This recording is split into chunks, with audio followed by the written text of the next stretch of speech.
আজ আমি বিদুরনীতির কথা মন্ডার ৬৩তম শ্লোক পরিবেশন করব, যেখানে বিদুরজি বলেছেন যে এই শ্লোকে যে দুই প্রকারের মনুষ্য রয়েছে তাদের স্বর্গ থেকে উপরে গতি হয়ে থাকে।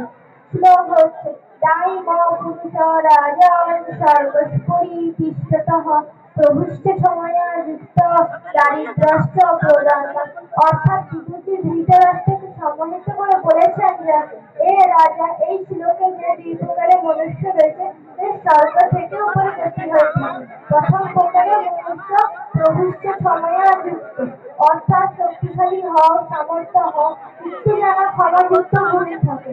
এরকম পৃথ্বীরাষ্ট্র মহান অনেক শক্তিশালী ছিলেন, সামর্থ্য ছিলেন, কিন্তু অনেকবার তিনি ও শত্রুকে ক্ষমা করে দিয়েছেন। দ্বিতীয় প্রকারের মনুষ্য দরিদ্রস্য প্রদানবান, অর্থাৎ যে দরিদ্র হয়েও যিনি দান করে থাকেন, নির্ধনী বা অল্পধনী হয়েও যিনি দান করে থাকেন। যেরকম রঘুরাজা, উনি অনেক দান করেছিলেন, তিনি নিঃস্ব হয়ে গেছেন, কিন্তু ওনার কাছে এক যাচক এসেছিল, ওর 14 কোটি স্বর্ণমুদ্রা দরকার, কিন্তু রঘুরাজার কাছে কিছুই ছিল না।